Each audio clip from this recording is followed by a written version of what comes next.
네, 안녕하세요. 오토타임즈 박준진입니다. 오늘 기아 카니발 하이브리드를 가지고 나왔습니다. 날씨가 이제 따뜻하다 못해 점점 더워지고 있어요. 그래가지고 이제 여름 휴가 계획하고 있는 분들도 계실 거고, 굳이 휴가가 아니더라도 주변 분들과 여행 가실 계획 세우고 있는 분들 많으실 겁니다. 그래서 이 카니발 하이브리드 가족과 그리고 주변 사람들과 여행을 가기에 얼마나 좋은 차인지 한번 살펴보도록 하겠습니다. 전면부부터 한번 살펴볼게요. 페이스리프트 모델이고 아마 디자인에 대해서 소개해드리는 거는 다른 리뷰를 통해서도 많이 보셨을 겁니다.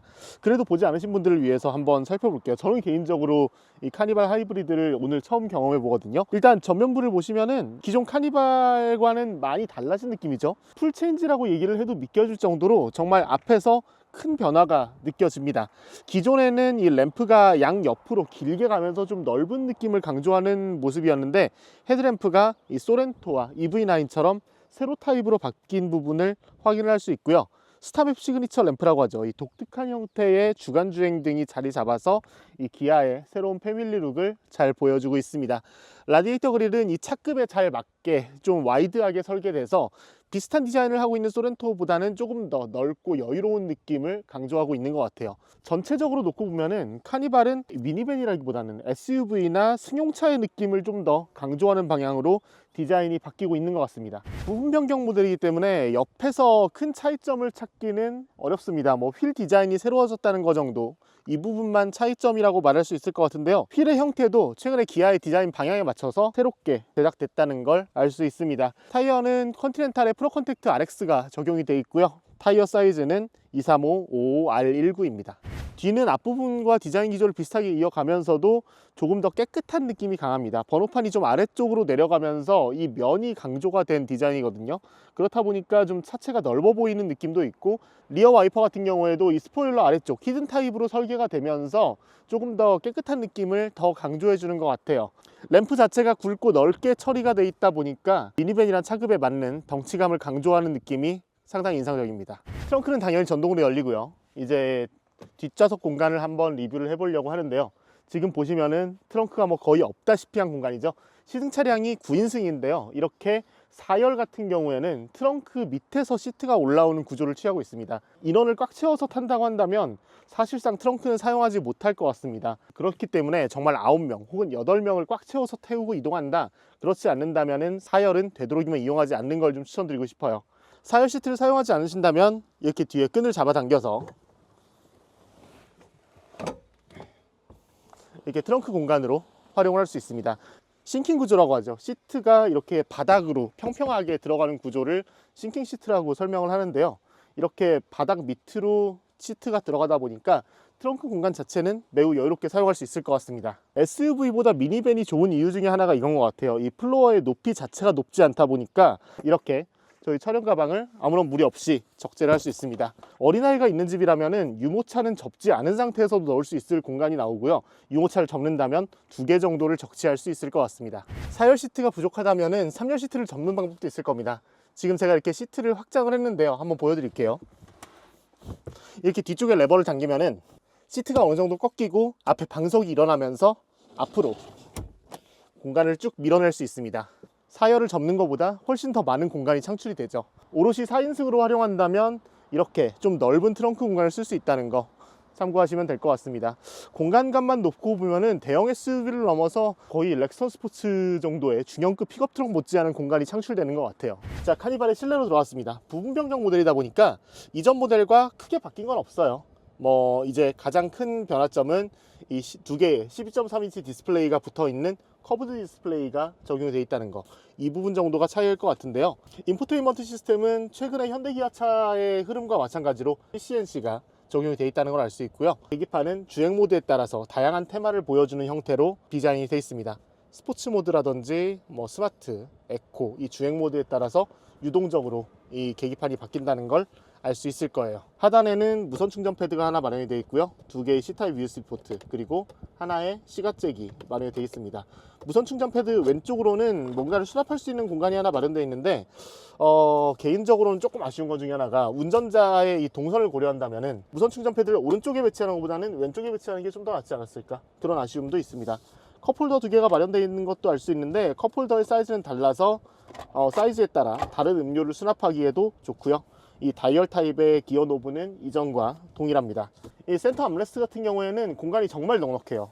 이 면적 자체도 넓어서 운전자도 물론이고 이 조수석 탑승자도 편안하게 이렇게 팔을 걸 수 있는 넉넉한 공간이 마련됩니다.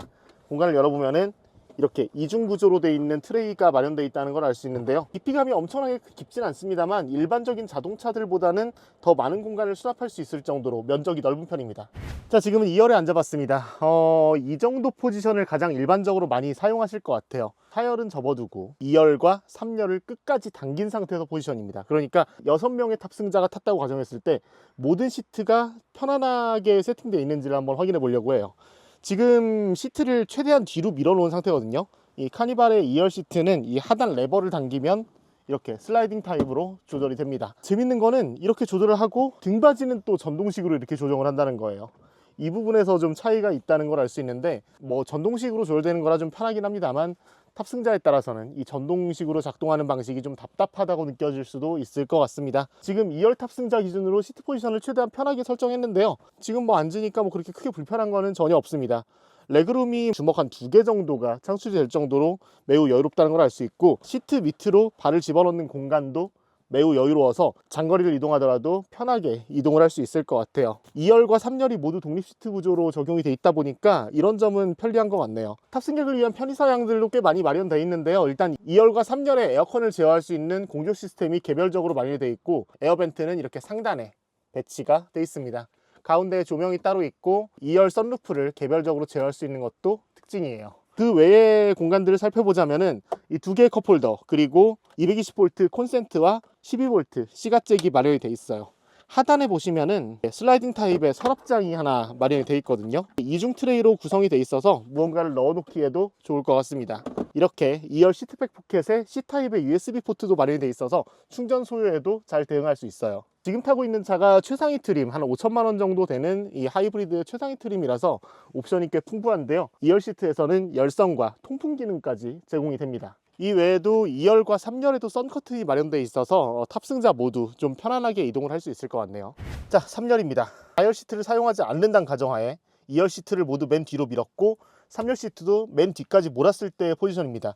레그룸이 거의 안 나와요. 한 요만큼 정도 공간이 창출이 되네요. 아무래도 장거리 주행을 한다 그러면은 이 통로 쪽으로 이렇게 발을 뻗어야지 조금 편할 것 같습니다. 헤드룸도 2열에 비해서는 현저하게 좁아요. 지금 그나마 좋은 게 뭐냐면은 송풍구가 바로 앞이라서 좀 더위를 많이 타시는 분들이어도 편하게 이동할 수는 있을 것 같습니다. 양옆에는 컵홀더와 뭔가를 놓을 수 있는 수납 공간도 마련되어 있고 C타입의 USB 포트가 양옆에 마련되어 있어서 6명이 동시에 이동한다 라고 한다면은 모두 다 핸드폰을 충전하면서 이동을 할 수 있을 것 같아요. 자, 4열입니다. 힘드네요. 4열은 사실 뭐 앉을 만한 공간이 되지 않네요. 이쪽 시트를 앞쪽으로 조금 밀어봤어요. 앉을 수 있을 만큼은요. 해갖고 이렇게 밀어봤는데 네, 여기에 앉게 되면은 무조건 다리를 이렇게 뻗어서 이동을 해야 되는 상황이 펼쳐질 것 같습니다.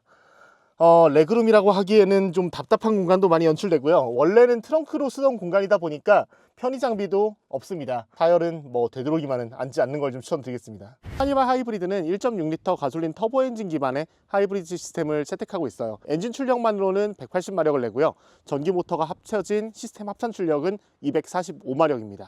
세간의 리뷰들을 보니까 1.6 하이브리드가 좀 이 카니발의 덩치에는 어울리지 않는다, 생각보다 잘 안 나가더라, 뭐 이런 반응들이 좀 있었거든요. 그러면 실제 도로에서는 어떨지 한번 살펴보도록 하죠.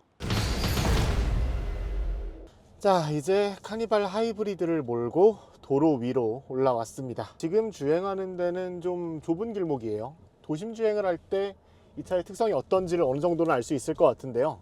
일단 저속에서는 하이브리드답게 전기 모터로 주행을 합니다. 지금 에너지 흐름도를 보면서 가고 있는데 이렇게 30km 이하의 도심에서는 이 전기 모터가 적극적으로 개입을 하면서 사실상 EV 모드만으로 주행을 하는 모습을 보여줄 수 있네요. 하이브리드의 가장 좋은 점이자 고유의 특성이 이거죠. 저속에서, 그러니까 엔진에 부하가 많이 걸리는 구간에서는 전기 모터를 주행을 하다 보니까 연료 효율성이 좋을 수밖에 없습니다. 카니발 하이브리드의 복합 연비는 리터당 13.5km인데요. 작은 휠을 적용하면 14.1km까지 높아집니다만 시승차는 19인치 휠이 적용됐기 때문에 13.5km를 발휘를 해요. 디젤보다는 조금 더 효율이 좋고 가솔린보다는 한 10에서 20% 정도 효율이 더 나오는 건데요. 주행을 하면서 실제 연비가 어느 정도 나오는지 한번 확인을 해보도록 할게요. 하이브리드 시스템이 적용이 되면서 가장 좋은 건 뭐냐면은 일단 기본적으로 정차한 상태에서는 매우 정숙하다는 거예요. 가솔린도 워낙에 정숙했고 카니발 디젤 같은 경우도 디젤 엔진을 탑재한 것 치고는 꽤 정숙한 편이었던 데다가 정차 상태에서 배터리를 충전하기 위해서 엔진이 구동되는 게 아니라면은 이렇게 조용한 환경을 누릴 수 있다는 거 하이브리드의 가장 좋은 점 중 하나가 아닐까 그런 생각이 듭니다. 기본적으로 같은 파워트레인을 쓰고 있는 투싼 하이브리드나 뭐 소렌토 하이브리드, 스포티지 하이브리드 이런 차들보다는 기본적으로 무거운 자동차이기 때문에 주행 중에 좀 답답하다거나 무겁게 느껴지지 않을까 뭐 그런 걱정이 드는 건 사실인데요. 실제로 주행할 때는 어떨지 한번 이 부분도 중점적으로 느껴보도록 할게요. 지금처럼 가다서다 하는 환경이 반복되는 도로에서는 출력이 부족하다는 느낌을 받지는 않습니다. 전기 모터만으로도 충분히 출력을 보조를 해주는 데다가 기본적으로 이 전기 모터의 출력이 K8 하이브리드나 소렌토 하이브리드 이런 차들보다는 더 높거든요. 이렇다 보니까 후반에 출발할 때의 전기 모터가 밀어주는 힘도 더 강력하고 전기 모터가 개입하는 정도도 더 적극적이기 때문에 도심 주행에서는 아쉬움이 전혀 없다는 거 말씀드릴 수 있을 것 같습니다. 실제 고속주행에서는 많은 사람들이 얘기하는 것처럼 부족함이 느껴지는지 한번 살펴보도록 하겠습니다. 지금 이 우측 코너와 좌측 코너 이렇게 양쪽이 반복되는 코너를 잠깐 돌아봤었는데 아무래도 차 자체가 크고 무게중심이 높다 보니까 무게가 확연히 반대 방향으로 쏠려 나간다는 느낌은 강하게 들어요. 그런데 이게 뭐 불안하다는 느낌은 전혀 들지 않습니다. 어느 정도는 이 듬직하게 이 차체의 하중이 기울어지는 거를 버텨주는 모습이 인상적인데요. 어느 정도는 예상할 만큼 점진적으로 기울어지고 자세를 고쳐 잡는 것도 꽤 안정적이어서 급격한 코너, 그러니까 와인딩을 주행할 일은 없을 것 같고 갑자기 차선을 바꾸는 돌발 상황이 발생할 때도 아주 듬직하게 안정적으로 주행을 할 수 있을 것 같습니다. 가장 눈길을 끄는 거는 꽤 정숙하다는 겁니다. 이 80km인 상태에서도 엔진은 깨어나지 않고 바퀴를 아주 점진적으로 그리고 안정적으로 굴려나가고 있어요. 전기 모터로 주행을 하다 보니까 정숙성은 당연히 따라오는 거고 이렇다 보면은 연비도 생각보다 높지 않을까 합니다. 목적지까지 한 30km가 남아있는데 이 과정에서 연비가 어느 정도 나오는지도 한번 살펴보도록 할게요. 지금 도로가 흐름이 조금 여유로운 상태가 돼서 한번 속도를 조금 올려볼게요. 추월하는 상황을 가정해서 가속을 해볼까 하는데 앞뒤가 좀 비어있고